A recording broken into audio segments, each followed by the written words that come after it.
What's happening? And now Sunday evening, blue is the color. Manchester City. Wacha nikuambie, that's my team, has always been my team. Tulishindaga baka tukaacha celebrate. It's just something in us. We just winners. Anyway, that's enough about soccer. I'm a Manchester City fan. I just like to support the people who win. If you're a loser, mimi na wewe hatupatani mahali popote, brothers. Oh yes, so karibu sana, welcome. This is Man Cave Conversations. My name is Uncle Mike the Baker, if you're new here. So this is where we just have conversations about real issues that we are facing as men in this modern society that we're living in. Because it is important for men to, sit back and have conversations and have a voice and speak about these things, Todo. Let me tell you something. If you do not speak, you're going to hurt by yourself. They say a problem shared is a problem half solved. So this is what we do. We just sit here and we just talk about issues. We're not here to do anything, just talk about issues and share. Ukisikia mimi nikiongea kuhusu kitu unapitia, inakupatia hope that you know what? Sio mimi uko hapo peke yangu. Kuna mtu mwingine pia anapitia the same issue. And so you keep fighting or you abandon ship. It's that simple. Because either way we gotta win. We gotta win in this life. I'll see you. Good, so let's have this conversation. So yesterday I did a video. And after I did the video, I put up a title for it on YouTube. And the title was Mike, Who Hurt You? And You Need to Heal. And let's just say that is something that I have heard over and over and over again ever since I started doing these videos. The truth of the matter is, if you watched the very first videos I did in this manner back in like 2021, I was hurting then. Hakuna mtu alikuwa anaongea. Sasa mtu ameshapona, you have moved on with your life. Now is when you think I'm hurting. Now listen, it's not the hurting part I want to talk about. I want to talk about the people who come up with this. You see, the other day, the whole of last week and the week before that, I was doing customizing my bike. As you have all seen, it's on TikTok. I think I posted it here on the last video I did over the other weekend. I was sharing a video, moments of my customized bike, And as I did that, someone came to my inbox and told me that it looks like I am going through a midlife crisis. Again, hizi ni vitu zenye nyinyi who come up nazo kwa kichwa yenyu about someone else that you have no idea about. Sasa midlife crisis kwanza ni nini? Is it the fact that I love myself or I'm taking care of myself or I am, I have found something that makes me happy and I'm taking care of it? What the fuck is midlife crisis? Is it shaming language? What the fuck is this? Mimi nimeonesha kenye mimi ninapenda. I posted my bike. Something I love. I enjoy riding that bike. I took it. Ikiwa venye ilikuanga inakaa. I think I've shown this bike over and over here for a long time. From the first time I bought it, I took it for customization. I changed it from whatever color it came in and I changed it to a blue. Yeah. And then over time, I have been fixing and building and doing whatever it is I've been doing to get it to where it is. I enjoy riding that bike, man. And somebody apparently anaona hiyo and they're like, you're going through a midlife crisis. Why? Because I love something and I take care of it? Come on, man. If that is what is called a midlife crisis, then definitely I am going through it. In fact, I have just started going through it. So you can wait for that for another 10 years for me to just go through the crisis. Pioneers. Bro, man, here's the funny part. If you come out as a man to speak the truth about relationships, to speak the truth about women, they tell you hate women. If you speak the truth about marriage and relationships in this time, in this day and age, how fucked up it is, they ask you who hurt you. Who hurt you? Or you need to heal. There are good women out there. Huh? You cannot live like this, Mike. Come on, Mike. Now, when you finally find something that makes you really happy, you buy a car. Most men my age, you go buy a nice Kagari or an old car. I'm a vintage person, so I'm probably going to go for an old car, an old Chevrolet. And I'm going to work at that motherfucker, build it, give it new tires, new look, lighting, nini, transform that old car into my car. In fact, even customize the plates. God damn it. Because that's what I like. So when you find something that you like and you begin to pursue it, they say you're going through a midlife crisis. You know, you guys need to decide one thing you need to call men. Tuache hiyo pussy ati, oh, nini. Now, that's me. I love what I love. So men are not supposed to like things. Men are not supposed to enjoy good things in life or work at something else. I mean, think about it. I mean, it's women who say I'm going through midlife crisis. It's women who tell me I'm hurting. Sasa nyinyi wenyewe mmekuwa difficult kupenda. Sisi to move hii mapenzi tupeleke kwa kitu ingine. Yeah, let's do it. Let's take the love we had for you and put it in other things that actually benefit our lives. I told you, you keep posting your naked photos, you keep showing us your ass, we're going to watch it and live our lives without you. Because you see, the thing about men, ladies, is that we can take the love we have, because men are full of love. We can take it and put it elsewhere. And move on with life without thinking about it ever again. Yep. I don't know who made you or what made you think that men cannot live without women. We are living. In fact, let me give you a statistic that came out this week on Thursday, because none of you is in touch with those. Nyinyi mnafuata story na trend, mko kwa church, mkishare videos za pastors wenyu akiwapiga makofi. Now, what came out on Thursday as a statistic is that 65% of men today are single and happy. 65% of men today. This came out on Thursday. Hii wiki imepita. 3 days ago. That 65% of men today are single and happy. Men have found other things that make them happy, because being with a woman has proven impossible. Welcome to the new world order, motherfuckers. This is where we are. 95%, and I'm not talking about young men. I'm not talking about people who are 18 to 25. I'm talking about men who are 30 and above. Men who are eligible for marriage. Men who have money. Men who have built themselves up. Men who are well able to marry and take care of a family.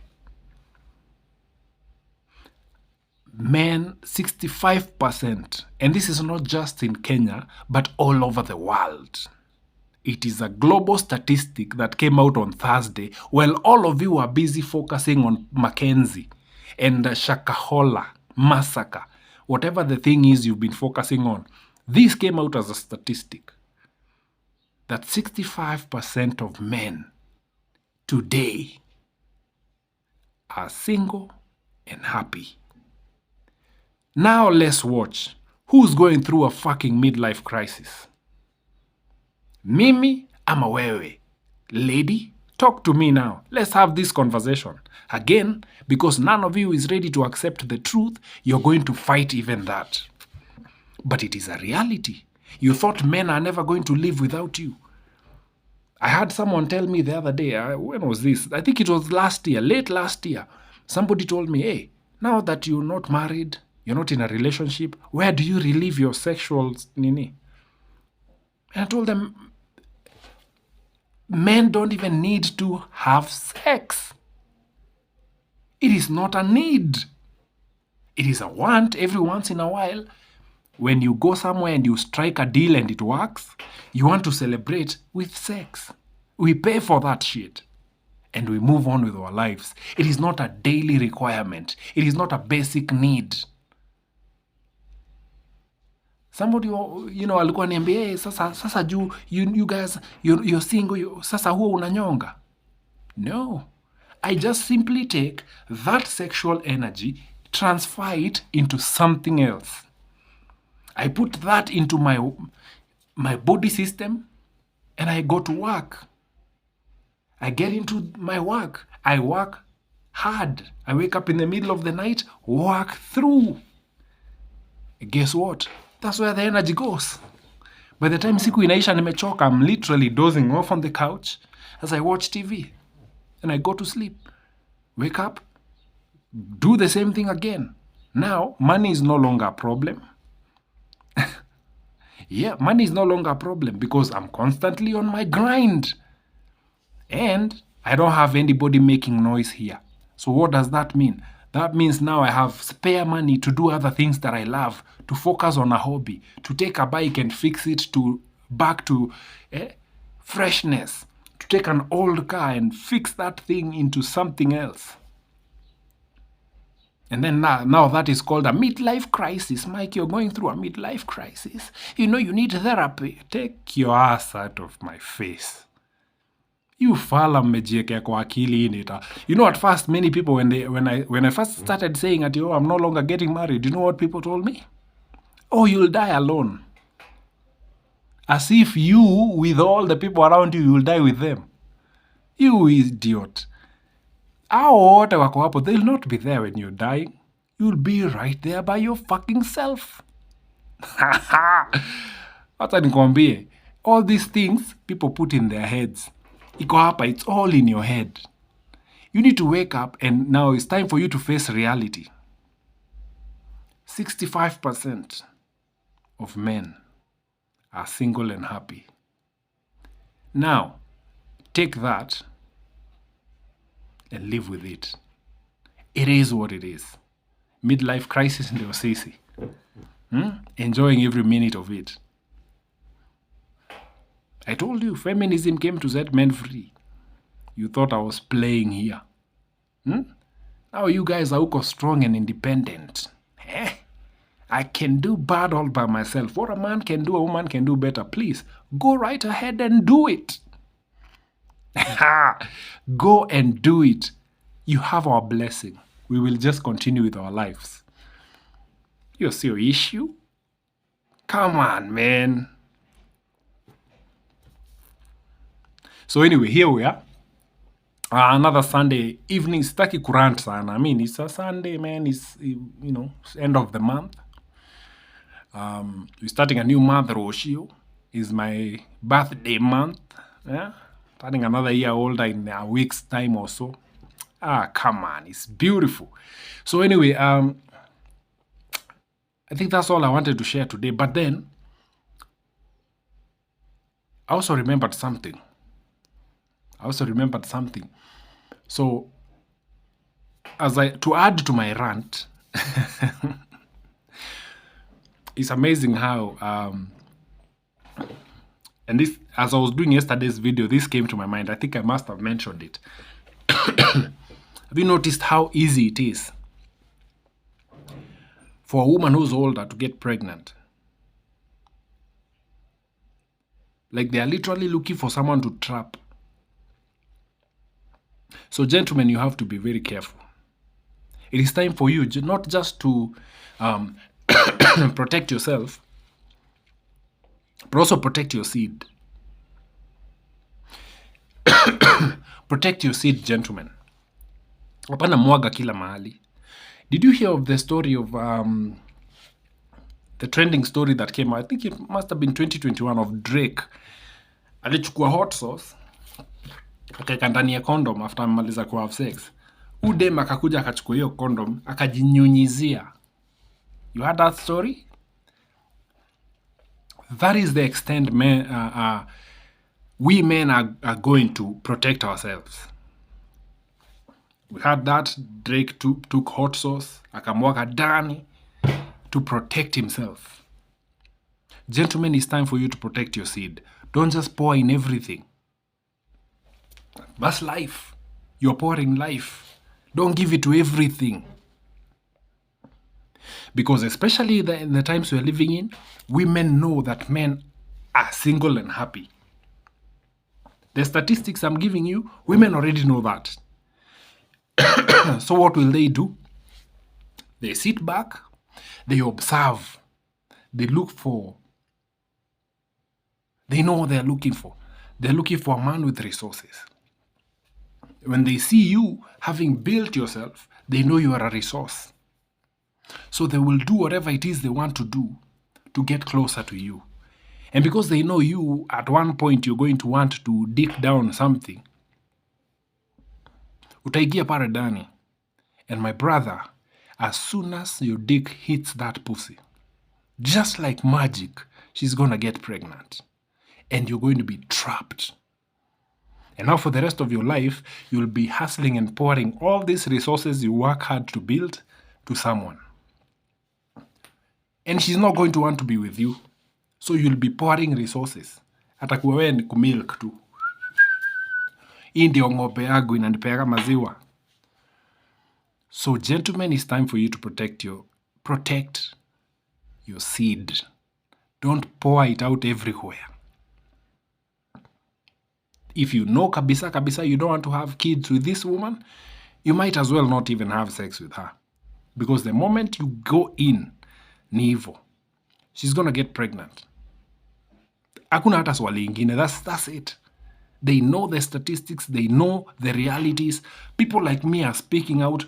We have a whole sphere of people here on YouTube who are speaking out. And women are watching. Women are watching these videos. I was so shocked the other day. I met a lady nikiwa na huko Lower Kabete, and she told me she watches my content. And I'm like, you're a lady. That's not, the lady content is for men. They watch and they learn these things and they know exactly what to do to get you. You see, all a woman needs to do is to become feminine. Hi, how are you? Do something very normal for you that no one else will ever do, and you're in. It takes one BJ, just one, and you're locked. Hivyo tu, and they know that. So they're gonna continue to screw us men because that's all it takes. For us men, it takes very little to reel us in. Some to come mimi. All I need is someone to come in and say, hey, you know what? I'll cook for you tonight. This whole week, food on me. Bas, ni hivyo. Hizi video mtaacha kuziona. You stop seeing me here. You start seeing family photos in a month. That's all it takes. So gentlemen, you better be careful. Tegodheke is not a laughed place right now. It is not a laughing matter. You may be single and happy, but it's not a... The other gender is plotting to get that happiness from you. You better be careful. Be careful what you do. Be careful where you pour your life into. Be careful who you pour into. Because it's serious business right now. You see, women go into relationships with a business mind. Men go into relationships with love. Please, do not be fooled. Any woman who comes to your life, any woman who texts you, says hi, DMs you and all that nonsense, they have a business mind. They are coming to you for what they can get.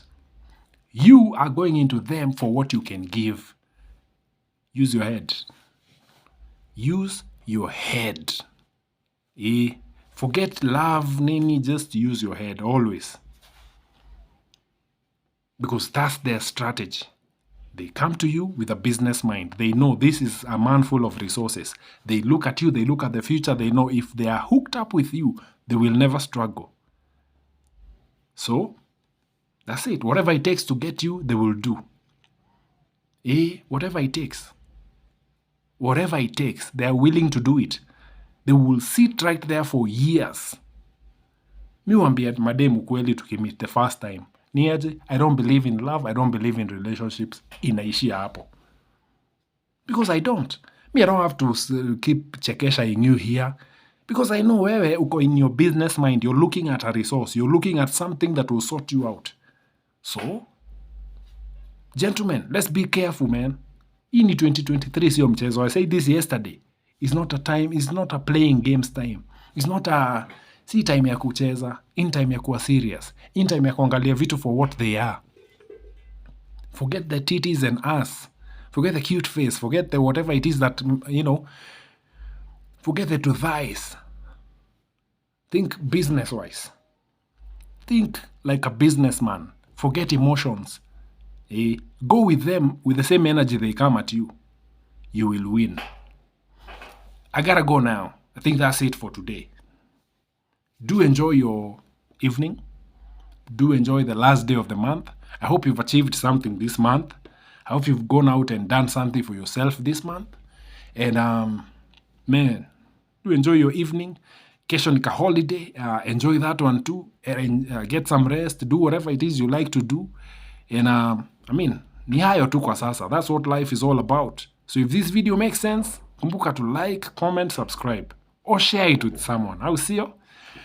That's it. My name is Uncle Mike the Baker and I am out of here. Peace.